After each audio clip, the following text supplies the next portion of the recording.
Well, good morning, everyone. Hi, my name is Jenny Whitener, and I am the CEO of Bridge Innovate. And it is my pleasure to welcome you today to From Groupthink to GroupGenius. We have an amazing speaker today, a good friend of mine from years ago at Ernst Young, and I'm thrilled to introduce him to you in just a moment. First, what I'd like to do is have you say hello. If you would go into the chat for all of you who are joining us today and use the chat. Just insert your name, your organization, and throughout today's session, we'll be using the chat, not only for you all to say hello, which I'm hoping you're doing right now, but also to post questions, to make comments, to share insights as a group. This is a collaborative session.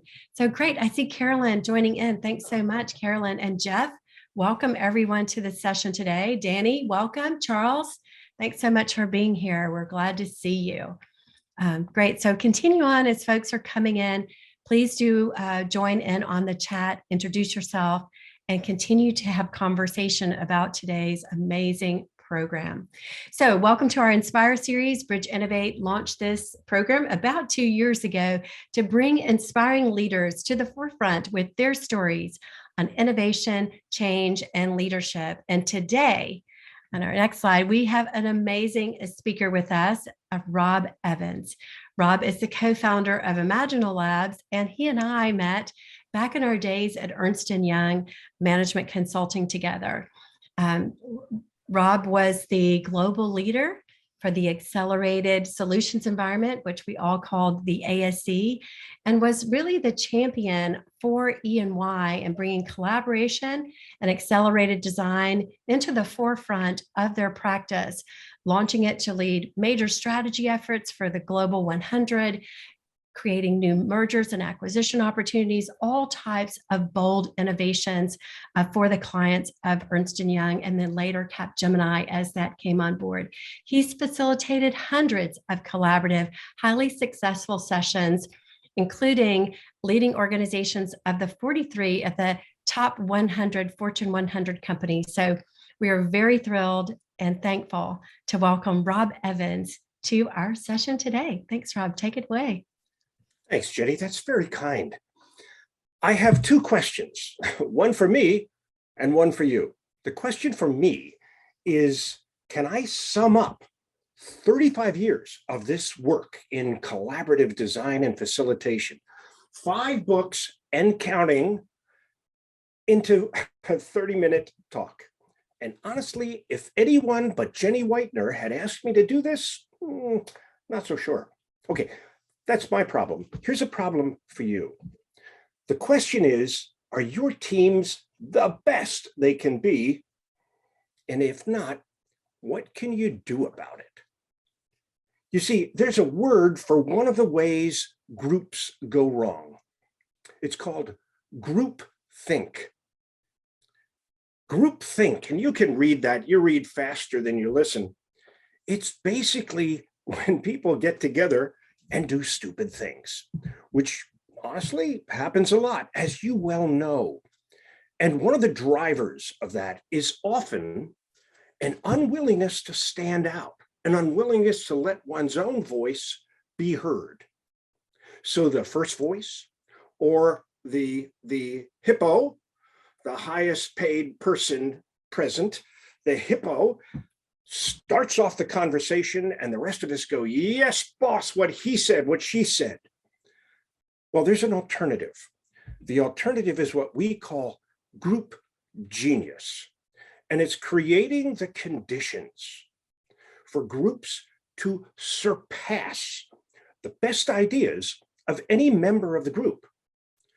It's when groups work collaboratively, co-labor, work together to create, model, put in place higher order solutions, which means we surpass ourselves. You know, a group is like a garden. It's harvest season. For those of you who have gardens or bringing them in, you'll admit, you didn't make those plants produce the tomatoes and the endless zucchini and the whatever. All you did was create the conditions for those plants to thrive. You can't make group genius happen. You can't make breakthrough solutions emerge from a group, but you can create the conditions that make it more likely. And what I would love to do today is give you a GroupGenius condition creating starter kit. Look, could we see that next slide, please? 3 things: create psychological safety, get diverse input, and be tough on ideas, not people. Now, if you already know about that and you do all those things regularly, I'll give you 24 minutes back.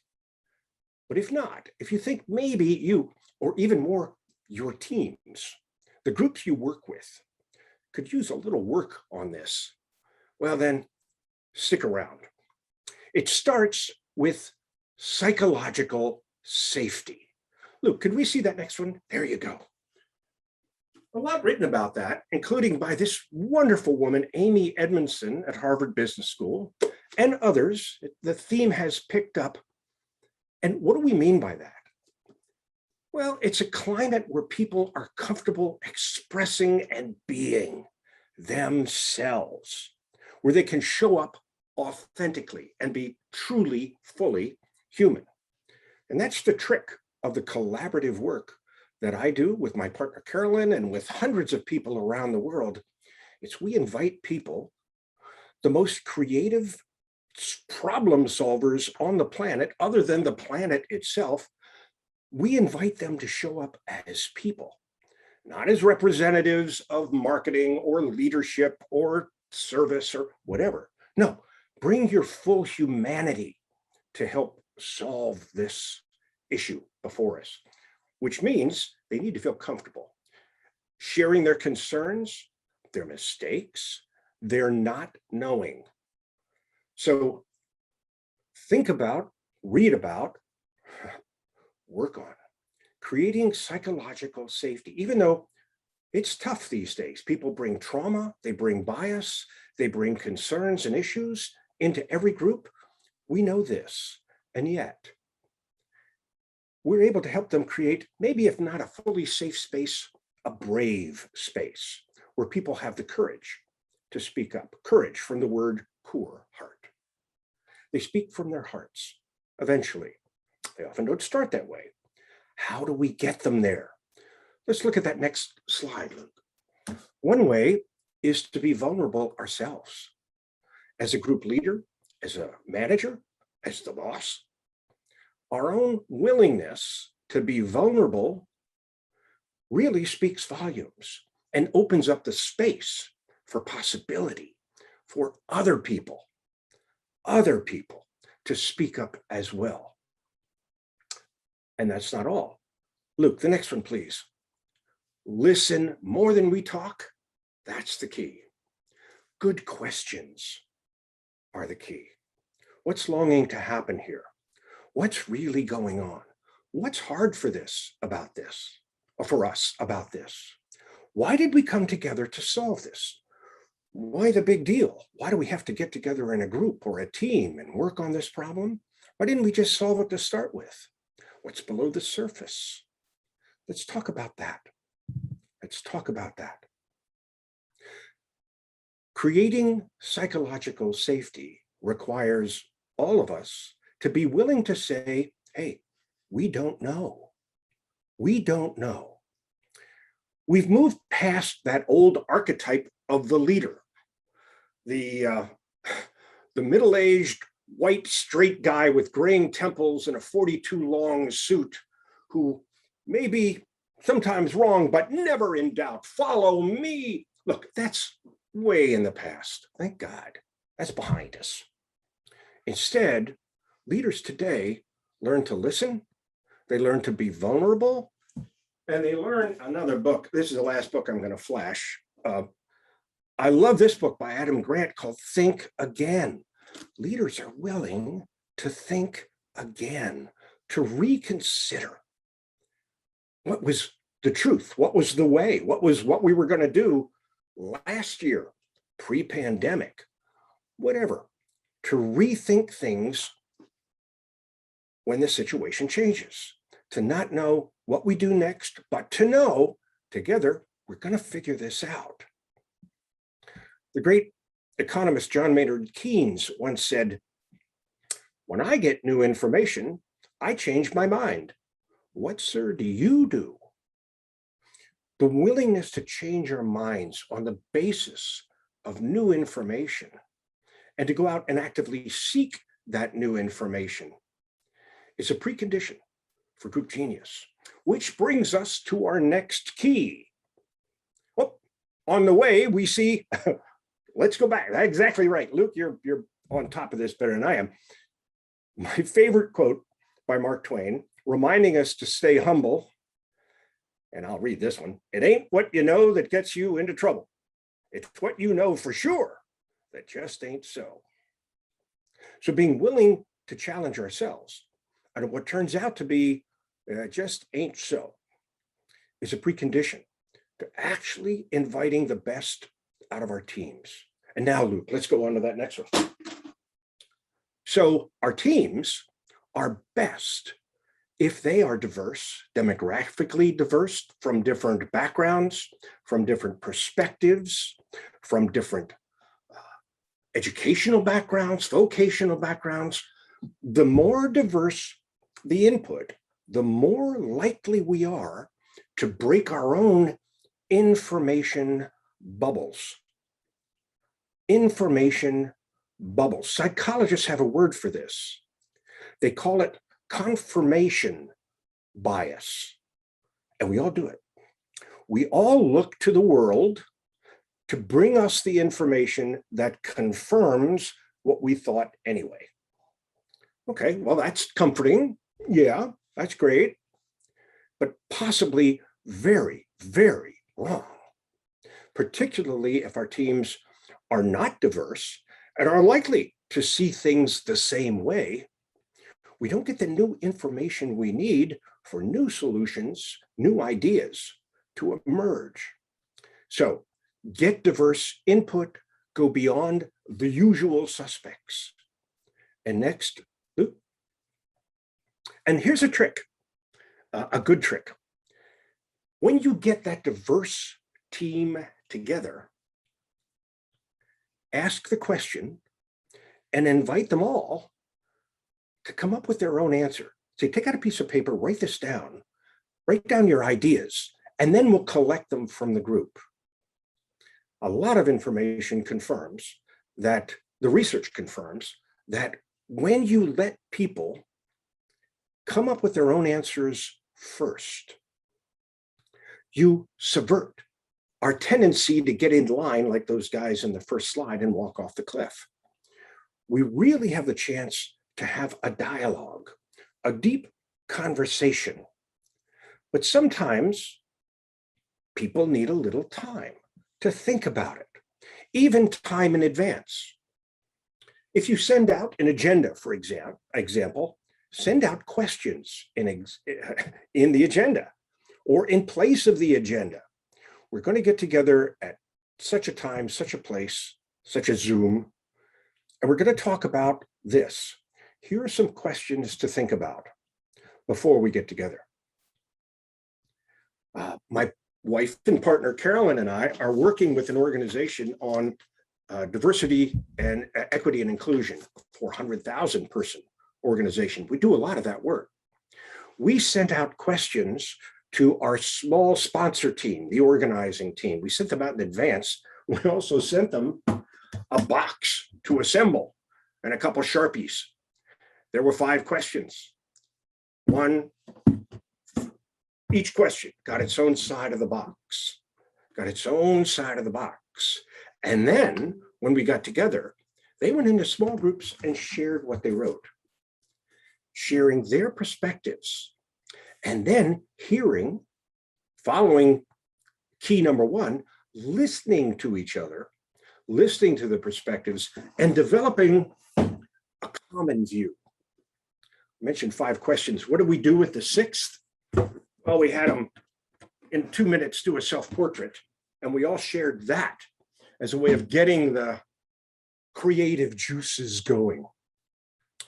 Get diverse input beyond the usual suspects ask everybody to contribute their own ideas. And that sounds a lot like brainstorming, doesn't it? Well, it is, but with a twist. Let's go to the next slide, Luke. Brainstorming is all about where you list the ideas, and if history tells us anything, it's the group that has the longest list feels like they won. That's just the start. The real work comes in narrowing that down and in objectively dealing with those ideas.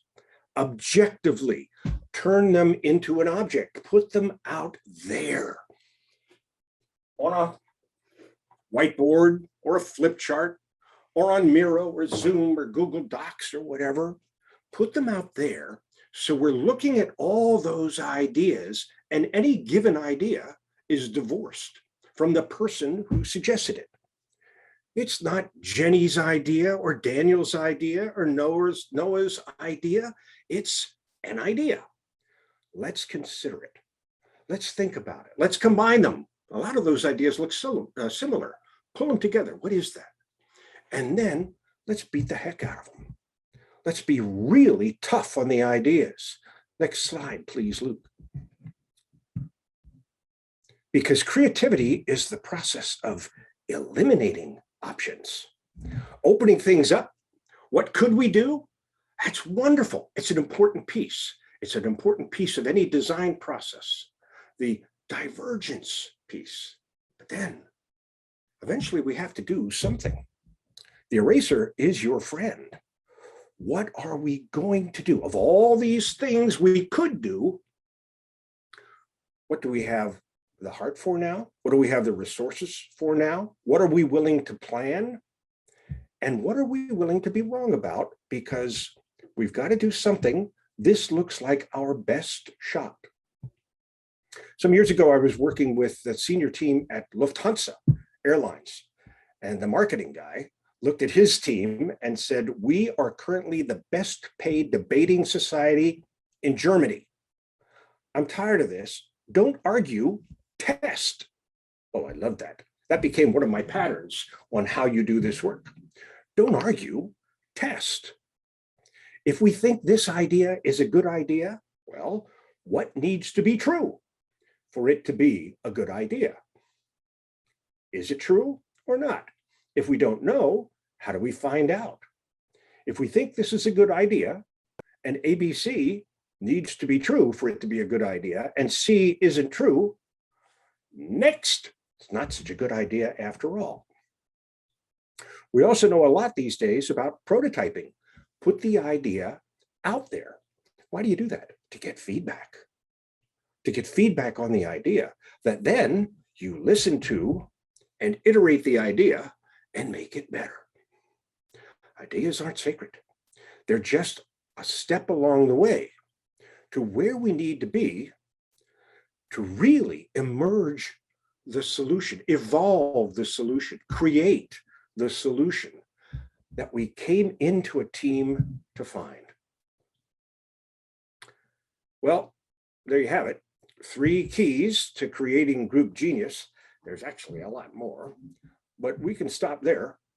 The starter kit, and you can see it here, create psychological safety, get diverse input, and be tough, really tough on ideas while you're easy on the people who came up with them and who are actually going to put those ideas in practice.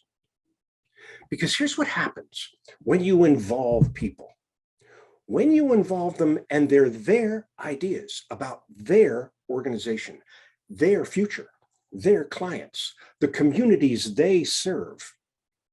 The one truth I know about doing this work is that people support what they help create. I'll say that again. People support what they help create. Before we started, Jenny and I were musing on how many large 3-day, all singing, all dancing sessions we had been through together, which always resulted in a group of people, 30, 50, 100 perhaps, ready to run through walls and implement the stuff they came up with, or at least go give it the best test they could construct, and then learn from the test, their level of commitment was enormous. Enormous because it was their stuff. People support what they helped create. Now, there may be some questions in the chat. I don't know, Jenny, you've been able to monitor that while I've been doing my thing here. Yeah, I would love that. I would love it if we have a lot of conversation going on in the chat. And I'm hoping that if people have questions right now, it'd be great to post them in the chat.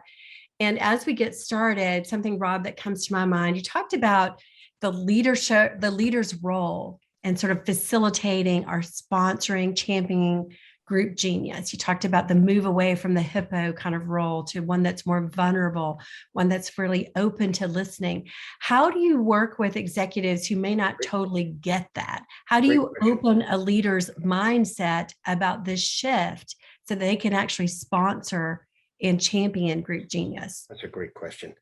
And the relationship you can build with the leader and leaders are key. What I've learned, Jenny, is that most leaders have problems bigger than their span of control, even if they're a very tip top of an organization, in which case they need to work through other people, and they know that. Mm-hmm. And in the organization, managers often have, well, we have quarterly objectives. We need to get something done. My bonus is on the line. Why would I define a problem that's larger than I personally have the resources and the vision to tackle this quarter, which really skinnies down the kind of problems people are willing to solve. So how we work with leaders is to, one, talk to them one-on-one and find out, okay, who else do you need in your organization or outside it to actually be able to do something great here? And let's pull them together in a small group. We call it a sponsor design team. And let's give them a box, give them a whiteboard. Let's have them talk to each other about their perspectives on this thing that you want to get done and learn from each other.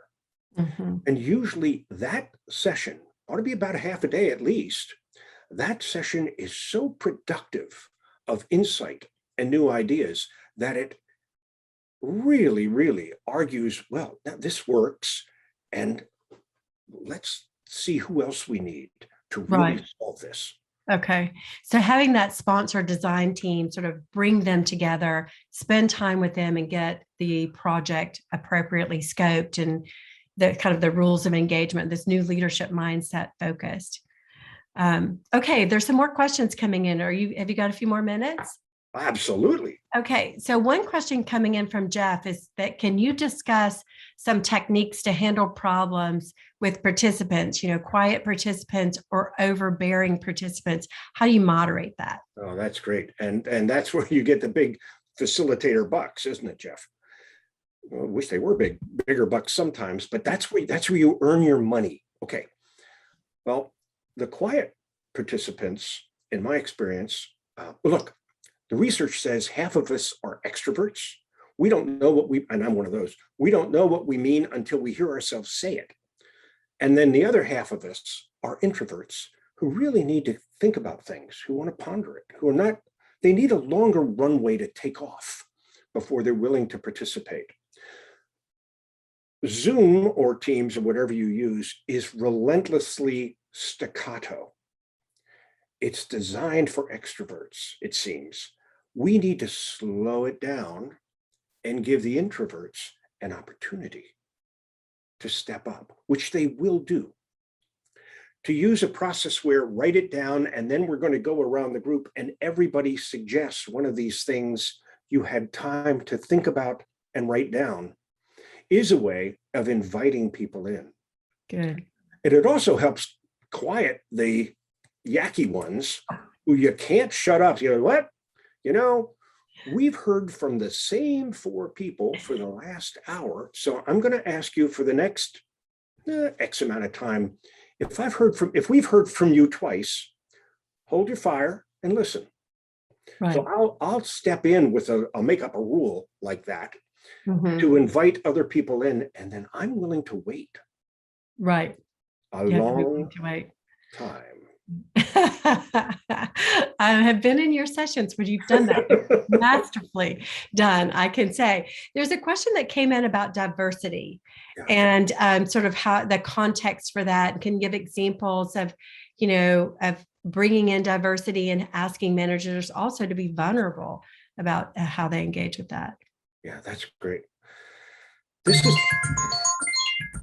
That's when I was supposed to shut up, just in case I hadn't shut up before.